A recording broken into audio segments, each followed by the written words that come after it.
Well,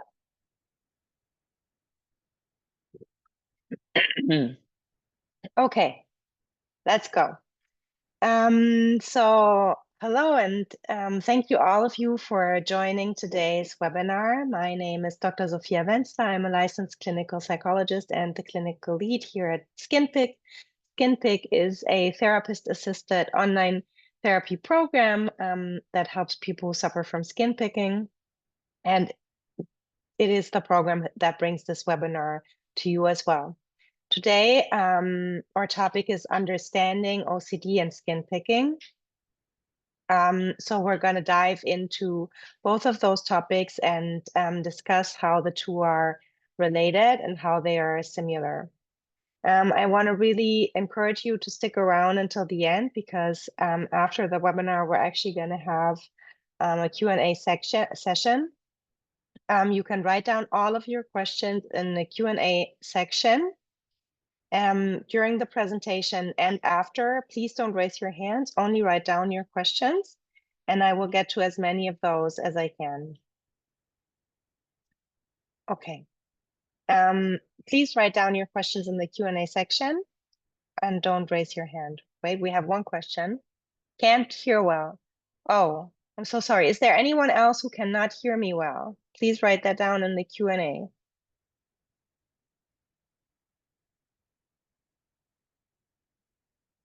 Okay, someone else says it's okay. I'm wondering whether this is because my voice is not doing really well or... Okay, I think most people can actually hear me.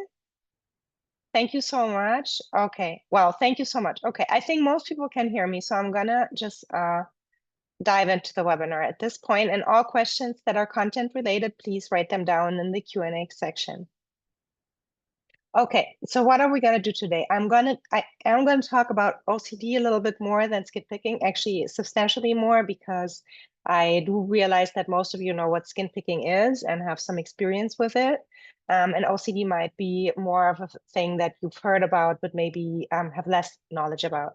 And then we're gonna dive into how the two are connected in general, and also we're gonna put some focus on the underlying factors in terms of brain functioning, because that is super interesting. And after that, I'm gonna also compare and explain to you a little bit about how OCD is treated, and give you a case example of one of my past patients, just because, just to make it a little less theoretic and more lively. And then we're gonna conclude and do the Q&A, as I said before. So in a nutshell, because OCD is such a wide field of so many different ways that it can look like, but in a nutshell, OCD, and I'm always saying OCD, it's obsessive compulsive disorder. Okay, obsessive compulsive disorder, but mostly we just say OCD because this is such a long word. Um, so it's a cycle. And I'm going to use the most stereotypic and well-known example here, but later on I'm going to give you other examples as well. But let's take contamination OCD and the doorknob as a trigger. One example of how OCD can manifest itself in day-to-day life would be a person who has contamination OCD sees a doorknob, and then they have an intrusive thought. Intrusive means a thought that they don't want and they feel they cannot control, that just jumps into their head. This can be a picture or an actual thought, like the voice in their heads, saying there's something wrong with the doorknob. There might be germs on it. It might be contaminated. So that's the obsessive part in obsessive compulsive disorder. And then, very important, there's an interpretation of this thought. The thought is being taken seriously and interpreted in a way that makes it dangerous.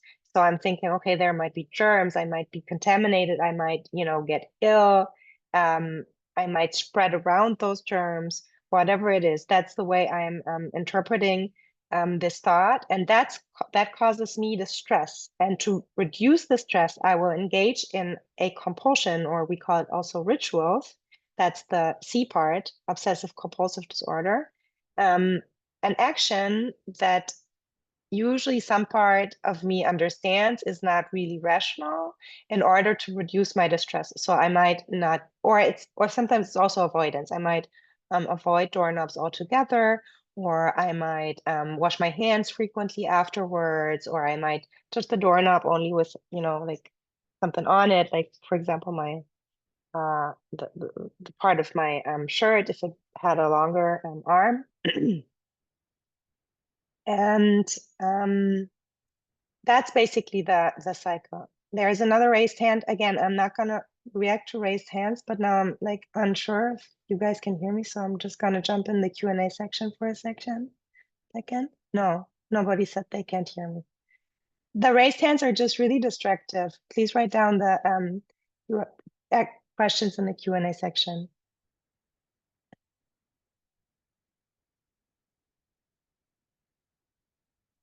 Still raised hands. And nobody said that they can't hear me. Okay. So that would be one example of OCD, but actually there's a lot of misconceptions about OCD, and the example that I just gave kind of even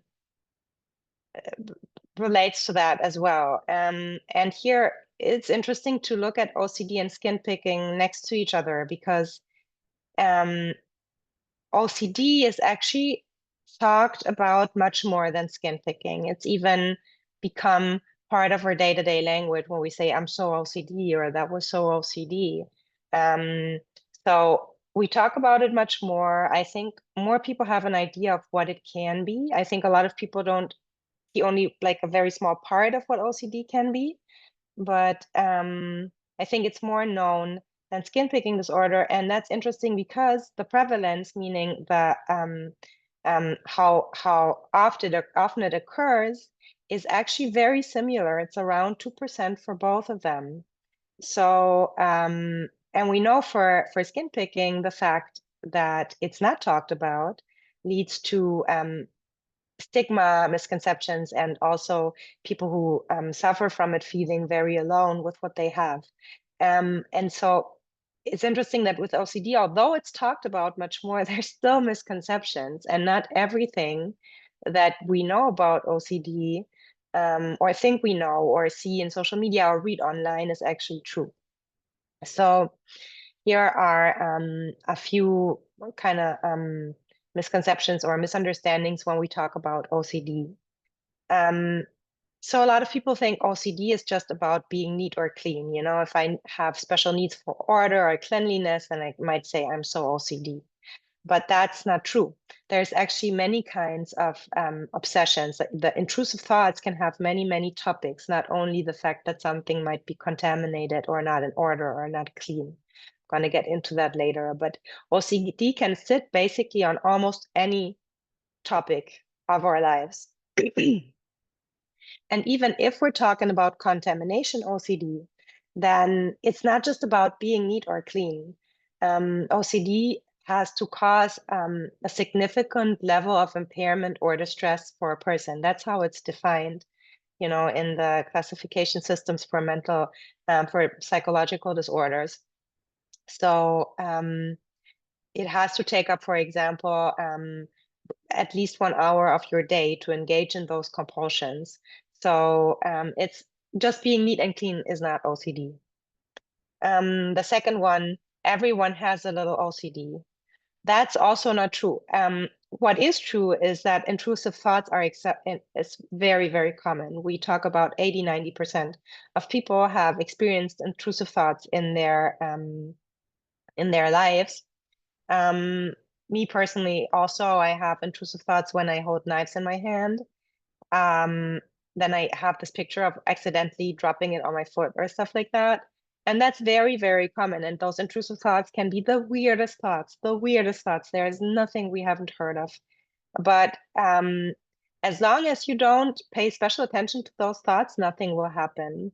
So that's common. But OCD itself is much more than that. It's feeling distress from those thoughts. It means having those thoughts frequently, in a way that it impairs your life, and engage in compulsions that cause significant impairment as well. And then also, because we say stuff like, I'm so OCD, sometimes we think OCD is even part of a personality or a personality trait. But that's not true, because usually when we talk about our personality, it's something that we are in line with. It's something that we agree with, right? Compulsions, the behavior that we engage in, and the thoughts, people who suffer from OCD don't want to have those thoughts, and they don't want to really do those compulsions. They feel that they have to, because they feel so much distress based on those thoughts. It's a real, it can be a real, really debilitating disorder. The only part where being OCD becomes part of the personality is when we talk about obsessive compulsive personality disorder, but that's still very different from OCD. So I want to start talking about this case example. Obviously, I changed the name, and I'm not going to give you any information about this person, mostly about the therapy. So let's call him Steve. He was 28 years old when he started therapy with me. And he actually, we scheduled a first session, which he then canceled. And I called him on the phone, and he was like, no, oh my God, I had just had one anxiety attack after the other, and I just couldn't function anymore. So I took Xanax, and now I don't feel like I can leave the house anymore. I'm just lying here. I can't do anything. So he was like, he had symptoms to a degree where he felt like he was completely losing it. And then he did come for the second session though, luckily. And I found out that his OCD, for example, was largely around the fear of hurting other people. So he had intrusive thoughts about hurting himself or his girlfriend that he was living with at that time. He later married, which was a very nice moment in therapy also. And he had all kinds of thoughts of like, he might stab her, he might strangle her, he might also with himself jump off a balcony. All kinds of violent, intrusive thoughts and pictures. And he was very, very distressed. He felt great distress based on those intrusions, and very quickly developed a lot of compulsions or rituals. Again, compulsions and rituals are the same, just two different words. So he sat on his hands. He wouldn't cut anything next to his girlfriend. He exchanged the knives with plastic knives. He kept his distance. He had a special order of when he would go to bed, only when I think when his girlfriend went to bed before him, because he was also afraid that at night, when he would fall asleep, he might do something to her. And he also started really avoiding a lot of things in his life. He didn't drive anymore. He stayed home mostly. He didn't meet friends. Because he felt like he couldn't concentrate on a conversation anymore because the thoughts were in his head all the time. So it's really an example of how debilitating and difficult this disorder can actually be.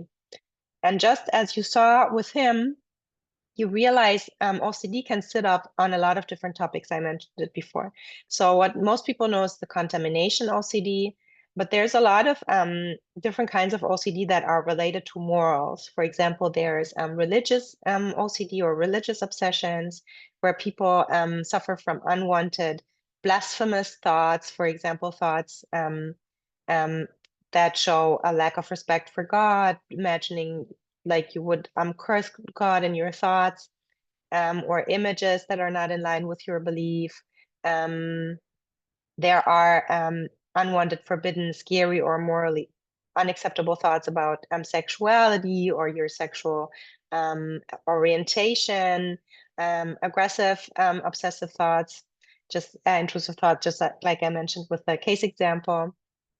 There's relationship OCD. This is actually something that we see more and more, where people have obsessive intrusive thoughts about whether their relationship is okay or they chose the right partner, which then makes them incapable of actually connecting to the feeling that they have to their partner and realizing whether, based on their feeling and the way they feel in the relationship, to use this to whether to find out if it's the right relationship or partner for them. Responsibility for harm OCD is also something that a lot of people know. It's this thing where you have to check the stove several times, or whether you locked your apartment, or things like that, because you're afraid that you might cause some kind of harm. There's just right OCD, which is a little bit different, because that one actually doesn't necessarily include intrusive thoughts. It's just things have to be a certain way, otherwise they won't feel right. But that it can be about order or symmetry or neatness, but it can also be touching objects for a certain amount of times, or if you do something with your right hand, you have to do it with your left hand. And then there's hoarding OCD, where you feel like you cannot throw things away because you have intrusive thoughts about what would happen if you would throw them away, or that might say something about you. For example, if it's things that have like an emotional value to you, like a gift, like a card that you got from a family member, and if you would throw it away, that would mean you don't love them, or something like that. What I tell my patients a lot of time is that OCD is just like a bully. Okay, OCD finds out what's important to you, and then that's what you're going to have intrusive thoughts about. My client, Steve, for him, it was very important to be a good person and a good partner to his girlfriend, and that's why he had those thoughts specifically about her. I had a patient, she was 12, and she had violent thoughts about hurting her parents because her parents were the most important thing in her life. And that's kind of like the bulliness of this disorder. Okay, so I hope now you have an idea of what OCD is. Let's check this time. Okay, not good in time, as always. Um, similarities between OCD and skin picking. So actually, with the newer versions of the classification systems of psychological disorders, just like the DSM, there's now a group of disorders that's called obsessive compulsive and related disorders, OCRDs. And according to that group, skin picking and OCD are in the same group. According to this classification system, they are in the same group. Why? I think, and you see there's other disorders here as well: body dysmorphic disorder, hoarding disorder, but also skin picking disorder and hair pulling disorder, which are both BFRBs, and then some other like breast kind of categories.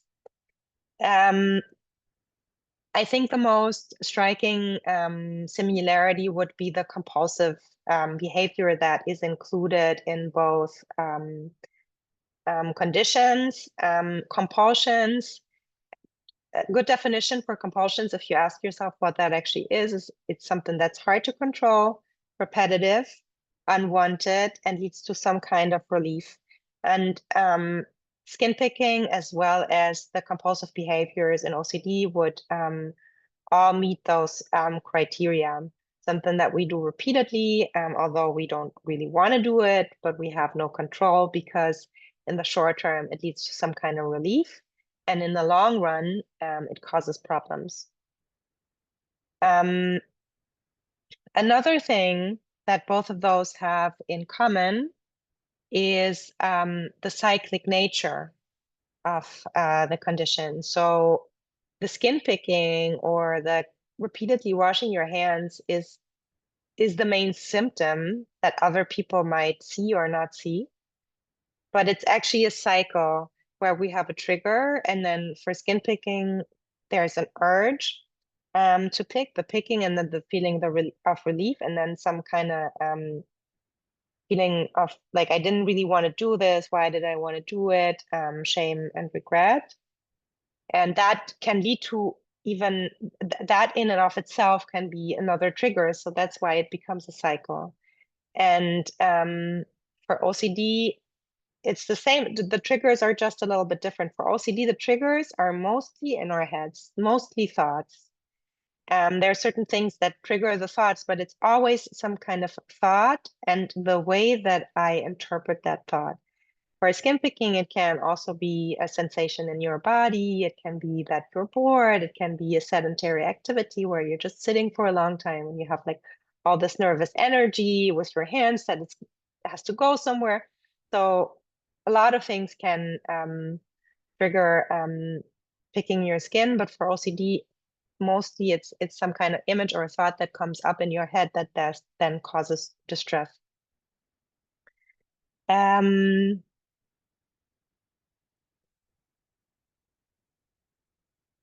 and the fact that and the thing that maintains the cycle is the fact that I take the thought seriously, and that by doing the compulsion, I can never find out whether there was real danger or not. If I wash my hands 10 times after touching the doorknob, I can never find out that if I hadn't washed my hand 10 times, I would have been okay as well. So that's how this cycle is maintained.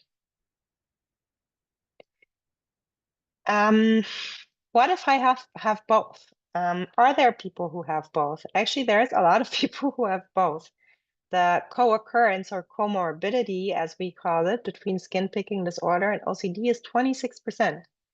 So roughly every fourth person who suffers from skin picking disorder also has OCD. And that one of the reasons for that is that both of those disorders share similarities in the way in how certain brain areas and areas of functioning are involved. And one aspect of it, or one big aspect of it, and one kind of group of structures that is largely associated with compulsive behavior is and I cannot say this with an English accent here, this is the German coming out, is the corticostriatothalamocortical circuit. Okay, but I'm just going to call it the CSTC circuit. The CSTC circuit. So it's a pathway from the cortex, the outer layer of the brain that is mainly responsible for logical thinking, to the striatum, to the thalamus, and then back to the cortex. And this circuit basically helps the brain decide whether to act on a thought or impulse, or to stop and ignore it. So it's like a balance between stop and go, between activation and inhibition. And this is exactly the thing where we find imbalances when we talk about compulsive behavior. So it starts with the cortex, again, the part of our brain that is responsible for higher level functions like thinking, planning, and decision making. And so the cortex is the part that kind of processes information from our senses and then formulates thoughts or ideas based on that information. For example, the cortex would be the part that stands like the part in your brain that when you stand in front of the mirror and you see a pimple would realize, oh, I don't like that. I want to do something about that. That information of, okay, there's a pimple, we don't like it, is then forwarded to the striatum, where information is integrated and translated into action plans. So the striatum basically evaluates the information and then decides whether behavior should be initiated or not. For example, if the cortex says, this pimple bothers us, then the striatum will evaluate whether to pop the pimple or do something else or just leave it. And that information is then passed on to the thalamus, which is basically the brain's relay station. So the thalamus helps filter signals. That's very, very important. And then sends feedback signals back to the cortex. So for example, if you start, touching the pimple or scratching it, the thalamus helps inform the cortex about your progress or whether there's other pimples that we have to continue to. And there's reduced activity and connectivity between the striatum and in this whole pathway that causes this compulsive behavior or challenges individuals to resist certain behavioral urges. So there's imbalances in this whole pathway that lead to compulsive behavior. And this pathway or circuit is actually involved in a lot of different psychological disorders that involve compulsive behavior. I'm going to get to that. Let's just look at, I just explained to you what it can look like for skin picking. The same goes for OCD as well. So let's take the doorknob example again. So the cortex would be the part of your brain that sees the doorknob and that formulates the thought. I just touched the doorknob of a public bathroom. There might have been dangerous germs on it. That's anxiety invoking. What do I do now? But you see here that maybe compared to a person who doesn't suffer from contamination OCD, there are also exaggerated beliefs about the danger of the germs, right? There's anxiety. Not all of us feel, this kind of anxiety. Well, maybe with the doorknob of a public bathroom, but like a lot of people wouldn't. And a lot of people wouldn't wash their hands sometimes after. Anyways, that information is then passed to the striatum that decides the best thing to do is probably to wash or hands. So when you suffer from OCD, the striatum has issues as trouble deciding to just leave something be and say, okay, this is a little scary, but let's just continue. It's all gonna be fine. That part is much less strong. And then that information is forwarded to the thalamus, the relay station. And that one, when we talk about OCD, has difficulty in identifying an action as done. So when the striatum initiates the action of washing, then the thalamus has trouble saying, when have we washed our hands enough? When is the hand clean? When can I put a blue V after hand washing? And so that's what creates this whole loop. And I really oversimplified this here. I'm also not a brain, I'm not I'm not a neurologist or whatever you call it. But that's in a simple way how it works. So we have problems of connectivity and an imbalance in this CSTC circuit. And when we talk about imbalances in brain areas, then what we mean is that there's imbalances in the neurotransmitter levels in those areas. Neurotransmitters are the chemicals in our brain and in our nervous system that help transmit signals between nerve cells. So if I say the cortex talks to the striatum, then that means there's neurotransmitters who transfer those, who pass on this information from one area to the other. And there are 3 different kinds of neurotransmitters that play an important role in the CSTC circuit. That will be dopamine, glutamate, and GABA. And when we look at the dopamine, for example, it's really interesting. So as you see here, there's actually more conditions that involve the CSTC circuit. ADHD does as well, Parkinson's disease, and then on the other side, OCD, skin picking, and hair pulling, but that's not even all, there's more.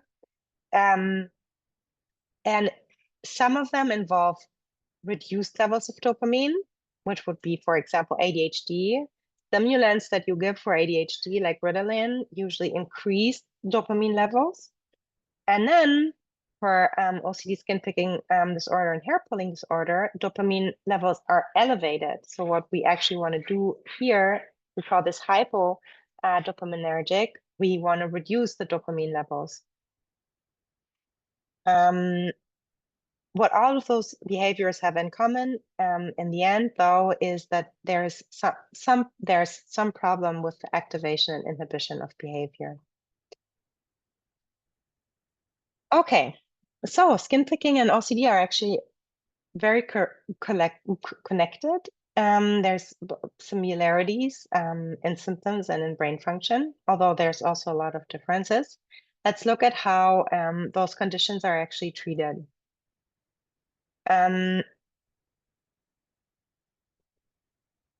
So skin picking, actually, for skin picking as well as OCD, the gold standard treatment that we recommend is CBT, cognitive behavioral therapy. That is for both of them the most effective way of treatment, but cognitive behavioral therapy looks very different for skin picking than it does for OCD, because there's two kind of adaptations of CBT. So the CBT treatment for skin picking is called habit reversal training, and the CBT treatment for OCD is what we call exposure with response prevention. And I'm going to explain to you a little bit about both of them.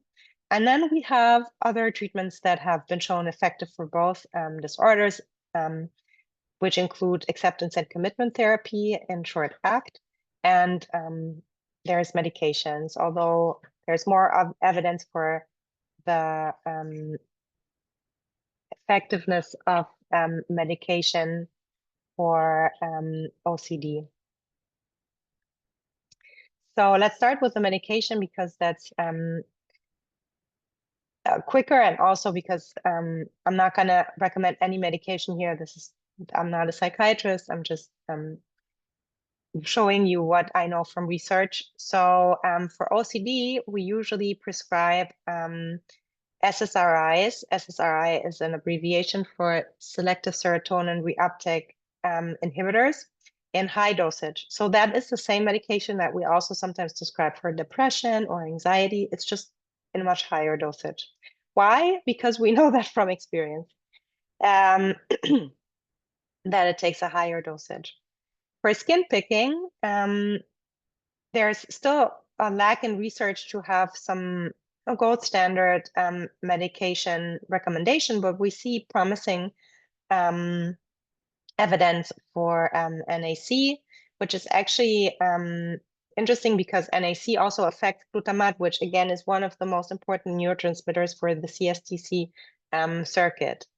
And then we have preliminary evidence for aripiprazole and MAOIs. Now let's look at cognitive behavioral therapy for skin picking quickly, because I think a lot of you also know that maybe. If we have some clients here of skin pick or program, then you certainly know. So cognitive behavioral therapy, or habit reversal training, as we call it, for skin picking, involves three main steps. First of all, we want to gain awareness for the triggers and for the times when we pick. So two things: we want to gain awareness for when we are picking, how much we are picking, because sometimes this is very automatic and almost like we're not paying attention to it. And then we also want to know what kind of function the picking has for us. Why do we do it? What are the things that make us do it? Which kind of situations, emotions, thoughts make us feel this urge? And then we use two strategies to reduce the actual picking. One is reducing triggers through stimulus control, which means influencing our environment in a way that we will feel triggered less. And then coping with triggers through competing with response, which means to practice other ways to react when we feel the urge that don't cause any damage in the long run. And you see how, like, both of those treatments are cognitive behavioral therapy in a way that they are very structured and kind of relate to those different elements in the cycle. So the same goes for OCD. And the interesting part is if you look at the cycle, right, we're not trying to influence the triggers and we're not trying to take away the intrusive thoughts. That's actually something that a lot of my patients who suffer from OCD don't like to hear because they hate their intrusive thoughts. But we cannot directly take those intrusive thoughts away. The intrusive thoughts are something like white noise of your brain. They just come up. Okay, you have no control over how much they come up. You cannot press them away, but you can influence the way you react to those triggers. You can challenge those exaggerated beliefs about how risky it is to touch a doorknob, and challenge those distorted interpretations. For Steve, now I'm trying to make it a little less theoretic. Again, remember he had OCD around the idea of maybe hurting his girlfriend or himself in all kinds of ways, right? And he basically started therapy with this idea, I'm losing it, like I'm going insane. I don't know what's going on with me. And so this first step for him was, first of all, psychoeducation for him to learn, okay, no, you're not going insane. This is a disorder. It's treatable. You're not alone. You're not the only one who has this, right? The intrusive thoughts that you're having are normal. A lot of people experience the weirdest intrusive thoughts. It's okay. It's just the way that how you react to those thoughts that is causing problems for you. And for Steve, it was very meaningful to understand this connection of, because we call those things cognitive fusions. He made two connections that are not true. He thought, I'm having the intrusive thought of stabbing my partner. That means I might really want to do it. Okay, thought, intent, thought action fusion. He felt like the thought was almost like the action. And then he also thought that, or assumed that the fact that he had those thoughts would make him a bad person. So that will be a thought personality fusion. And that's very common in OCD. So realizing, no, you are having thoughts, intrusive thoughts about hurting yourself or your partner because those things are so important to you, because OCD is a bully. This was something that was really helpful for him, or the simple question, if you were really a bad person who wants to hurt other people, would you feel so anxious about your thoughts? Would those thoughts make you feel so bad? And obviously no. If I was a violent person, I would feel in line with my thoughts. Right. So this is really like the C in CBT, the cognitive part, the part where we challenge problematic assumptions and interpretations.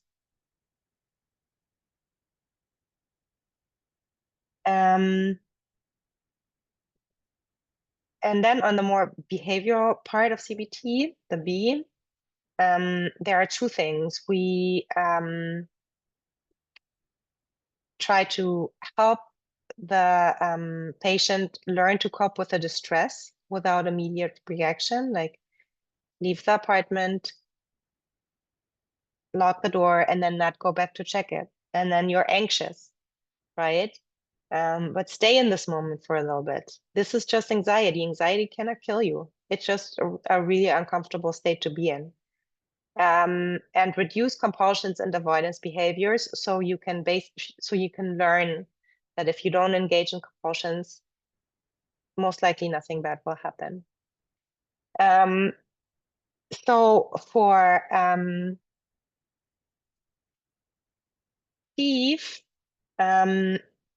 that meant, right, his rituals were, for example, sitting on his hands next to his girlfriend, or exchanging the knives with plastic knives, and distancing himself from his girlfriend, or all kinds of things like that. So what happens in therapy is we expose ourselves to our intrusive thoughts and then prevent the response. Exposure with response prevention. So in his case, for example, I gave him homework like cutting a salad next to his girlfriend with a real knife. That was actually when we were already a little bit more advanced into the treatment in the beginning, that would have been too hard for him. So there's always different exercises, different ways we expose ourselves to those intrusive thoughts. But that would be one example. So he would cut, salad next to his girlfriend, and two things would happen. First of all, he would do that for a really long time, a lot of salad, right? And eventually what happens a lot of time is that the anxiety that we feel in the beginning goes down a little bit. It doesn't always happen, but a lot of the times it happens. So that's one important thing that we learn when we do exposure with response prevention. And the next thing we learn is, wait, I'm cutting the salad. I still didn't stab her. I didn't stab her. Nothing happened. It's still all good. And that's more important because the stress doesn't always go down, but we can always learn a lesson. I wrote lecture for some reason, but I meant lesson. It only by omitting the compulsion or the ritual can you learn that you don't need it.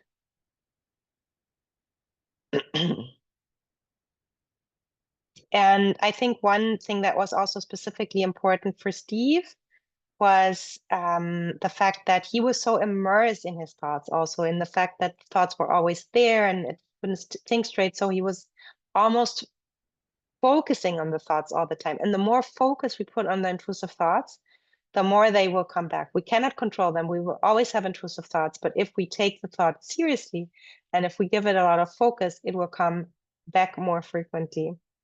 So for him, it was also very important to realize, wait, like I'm having the thoughts, right?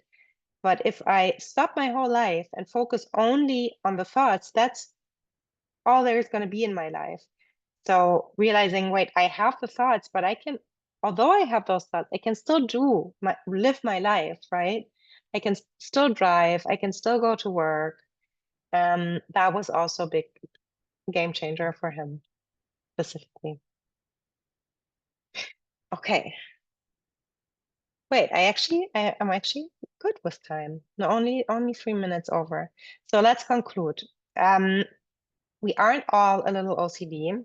OCD is a clinical disorder that includes significant distress and impairment. It's not a personality trait. It's not just being neat and clean. It can be a lot of different things, but it's always a disorder that really causes impairment or distress in our lives. I always said that the most known kind of OCD is contamination OCD, but in fact, OCD can involve almost all aspects of life. OCD is similar to skin picking in terms of the fact that it involves a compulsive behavior, a behavior that's repetitive and unwanted, but that we have a hard time stopping because it leads to relief. Because of the cyclic nature and because there are similarities in the way there's imbalances in our brain functioning. OCD is a treatable disorder. Sometimes it involves medication as well. And the most effective and CBT-based treatment for OCD involves psychoeducation, cognitive restructuring, and exposure with response prevention. And this is a wonderful moment for me to also give you an update. As I said, this webinar is brought to you from a therapist-assisted online therapy program that's called SkinPick. And we have another program that's called Strict Stop for hair pulling that you might have heard of. And we just now launched a new program that's called Stop OCD. It's the same principle. We're using exactly the kind of treatment that I just presented to you here, evidence-based CBT treatment for OCD, while you are guided through this program by an expert therapist. And I'm just happy to let you know about that. And if you want to know more about it, you can find us on all social media platforms and also on our website, stopocd.com. All right. So that's it for today. Thank you for sticking around until the end. It's not the end, until the Q&A section. I'm going to now go into the Q&A. If Q&As, but if you want to sign up for SkinPick, then you can see here we have a discount promo code for you that will give you a $100 discount for your first subscription. Okay, let's see.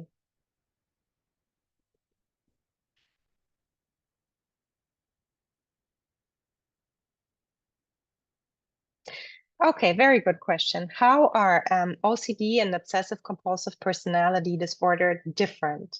So there are several differences. We I think we already published, or we're going to publish soon, also a blog post about that on our blog on our website, Stop OCD. But the most striking difference is that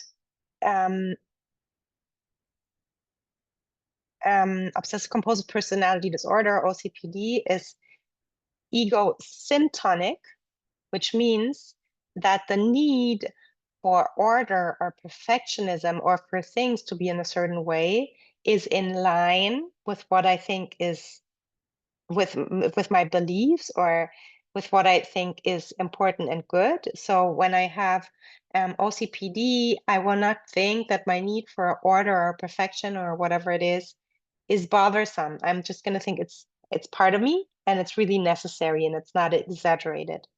Whereas OCD is ego dystonic. I'm having those thoughts, but I don't really want to have them. I'm doing those things, but I don't really want to do them. And I kind of understand, at least to a certain degree, that it is exaggerated. So it causes distress.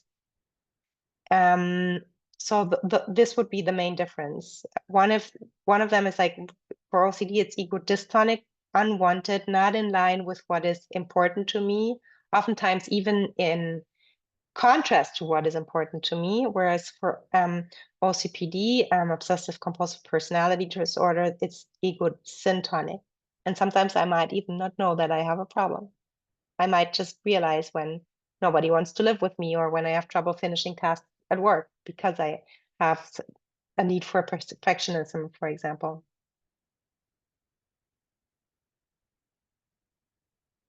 Do you have a fear that compels you in order to be classified as someone with OCD? Because, for example, I feel compelled to pick, but I don't necessarily have a reason for doing it beyond discomfort. Yeah, I mean, no, but what you are writing down is exactly the difference. So, for OCD, there has to be, except for the just right OCD, there has to be an intrusive thought that causes distress. And oftentimes those intrusive thoughts are related to fears. The fear of being a bad person, the fear of losing my mind, or the fear of getting ill. And only then do we call it OCD. And with picking, it's different. Sometimes it's just discomfort. Sometimes it's boredom. Sometimes it's just sitting in front of the TV for too long. So that's exactly one of the things how you can distinguish between skin picking and OCD. Wow, very good question. I love the questions. How can you tell if you have OCD versus general anxiety? So I personally think that general anxiety also has some kind of, it is a little bit compulsive because you're kind of compulsively worrying about things. And sometimes I feel like I do think there are a lot of similarities. But I feel like this aspect that I mentioned before, the ego dystonic, for most people when they have general anxiety, it's like something worries them, and you take that thought seriously, right? Like you're really afraid that this thing might happen, whereas it's kind of like you're ruminating, getting sucked into this topic and into thinking about it all the time. Whereas in OCD, you almost want to avoid those thoughts. You don't want to have them, but they just kind of keep on coming back to you. And also, I mean, another difference would be the ritual.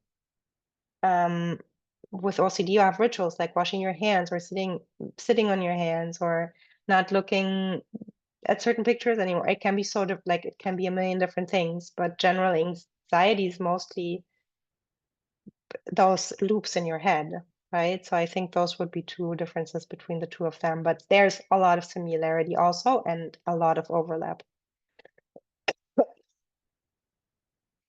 I've been picking my fingers for as long as I can remember. How can I stop? Well, the best way, the best treatment that we know for skin picking is habit reversal training. That's considered the gold standard treatment. So your way to stop would be either if you want to join our program Skin Pick, or to seek out a therapist in your area that is an expert for skin picking and can give you that kind of therapy. And then you have a high chance of being able to reduce the skin picking or even getting rid of it altogether. Getting rid of it, not getting rid, but being able to manage it really well. How do you explain someone that has ADHD and skin picking disorder? A lot of people have skin picking disorder and ADHD. How do I explain it? Do you, if you're referring to the one slide that I presented where I said that in ADHD, we have elevated dopamine levels in the CSTC circuit, and for skin picking, it's more reduced levels of dopamine, then I'm not sure we have an explanation. We do know it happens together, but there's a lot of things about the brain and about how the brain functions that we don't know yet. And dopamine is only one of the neurotransmitters involved in this process. So I'm not sure we have an explanation for it, but there is overlap in which areas of the brain are, affected for ADHD and skin picking, and we do know that a lot of people have both of them.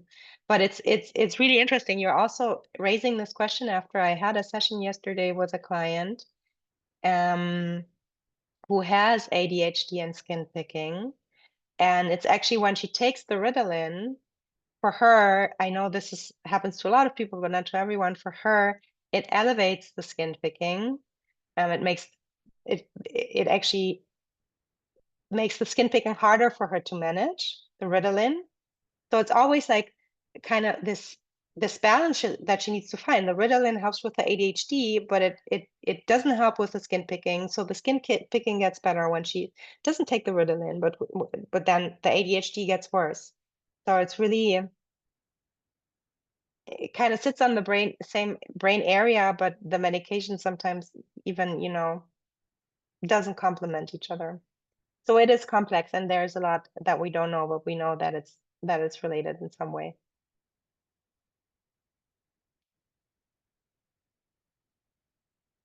What if you have depression and skin picking and need medication, and the medication makes your depression worse because you're lessening dopamine? You mean the medication for the skin picking? So first of all, like I really oversimplify these things here, just so I can put it into a 40-minute presentation. But you actually don't, the medication that I presented here that we take for skin picking doesn't reduce the dopamine. It influences another neurotransmitter that is called glutamate. And so far, I have not heard about any way that this the medication NAC, right, that affects glutamate, and I haven't heard about any interference with depressive symptoms. In the past, skin picking has even been treated also with antidepressive medication, but recent studies didn't show any effect of that. So I wouldn't say that there is a problem there.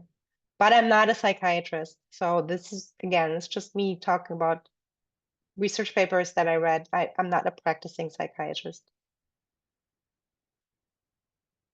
Hi, I have had skin picking for the last 5 years. A couple months during my summer break from UC Berkeley, I worked with with one of our a therapist for about 2 months. It was really effective the first 2 weeks. Then I went back to my habits. What advice do you have for me, please?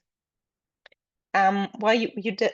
She's a wonderful therapist. I think I can't give you a straightforward answer to that because I would have to I don't know what exactly happened there. I mean, did you learn strategies and stop applying them, or if it helped you, why did you stop after 2 months? Sometimes it helps in the beginning and then it gets worse and then it can get better again. Therapy is not a straight line, it's ups and downs. That it helped you in the beginning is a positive sign for me. So my advice for you would be to try therapy again and try to really, I mean, it's work, it's a lot of work, I get it, but to try to stick with it and try to find the replacement habits and the stimulus control techniques that work with you for the long run. And then once you have those, you can even, go deeper with your therapist and deeper into what function the skin picking has for you and how you can, really consolidate your results for the long run.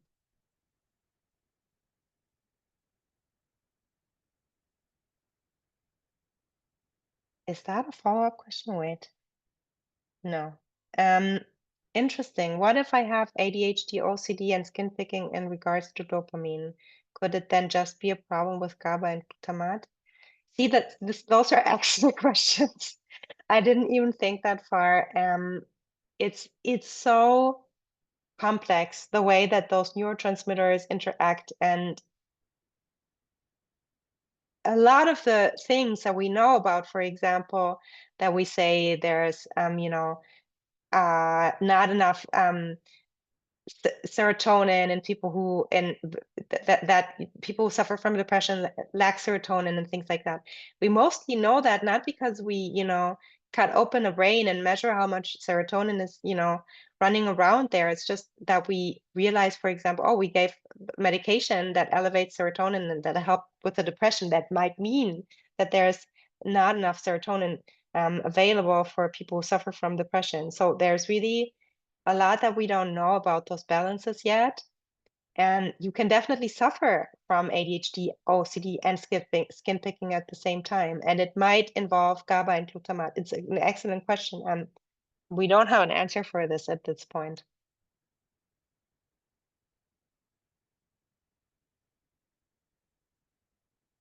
If OCD and skin picking already have higher dopamine, why are there some studies that show possible help from SSRIs, which I thought increased dopamine?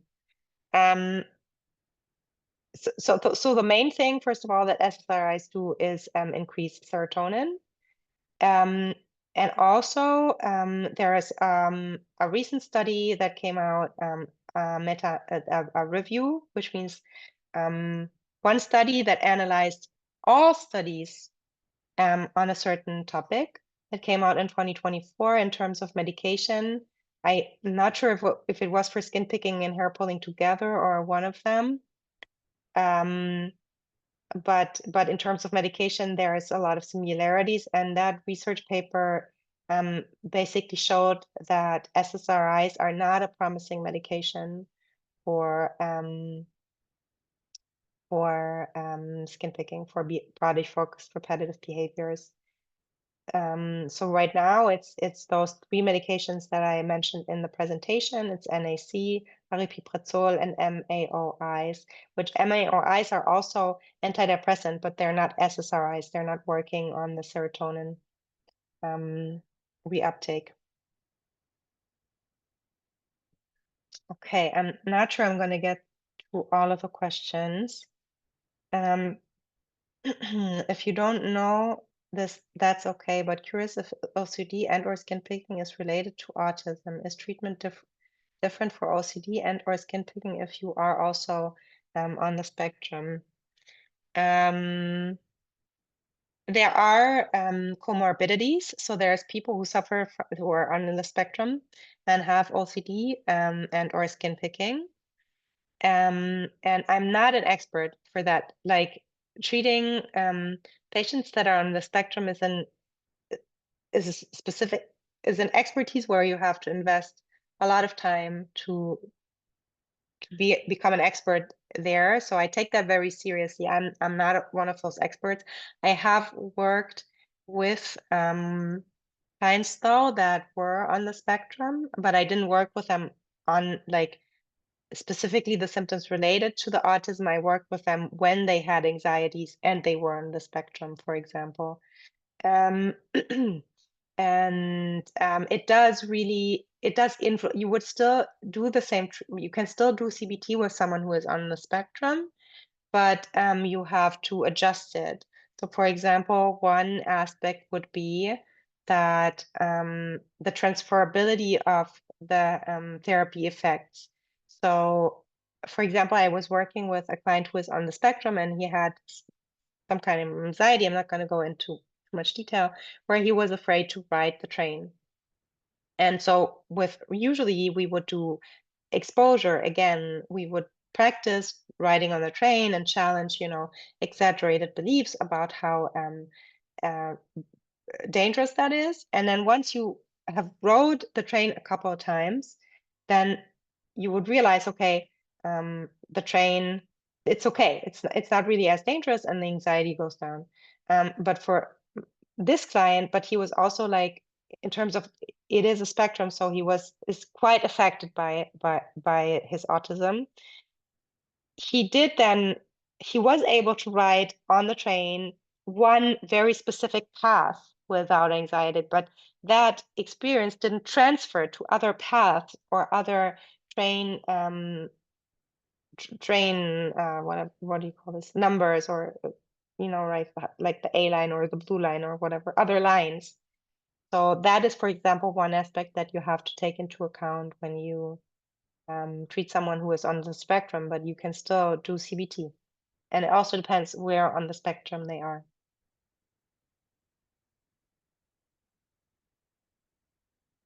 The medications you mentioned, do they lower dopamine?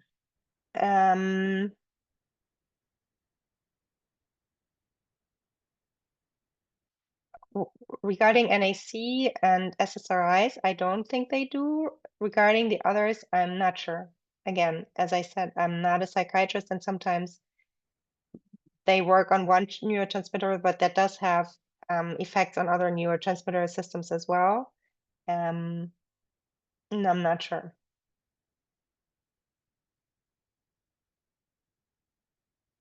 Is skin picking genetic? I am 47 and have struggled with skin picking for as long as I can remember. My 13-year-old daughter randomly started skin picking a few years ago. So we haven't discovered any genes specifically that we can define as skin picking genes, but we do see that there is a genetic factor in terms of, if the parents have suffer from skin picking disorder, then the children have a higher chance to suffer from it as well. So we do assume that there is some genetic component in there.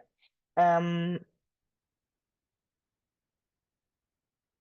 the same time, that's something that's an assumption we can draw from big from studies, like a general assumption. But if you're looking at yourself and your son, it might be genetic. It might be also that he sees you do that and that he's modeling your behavior.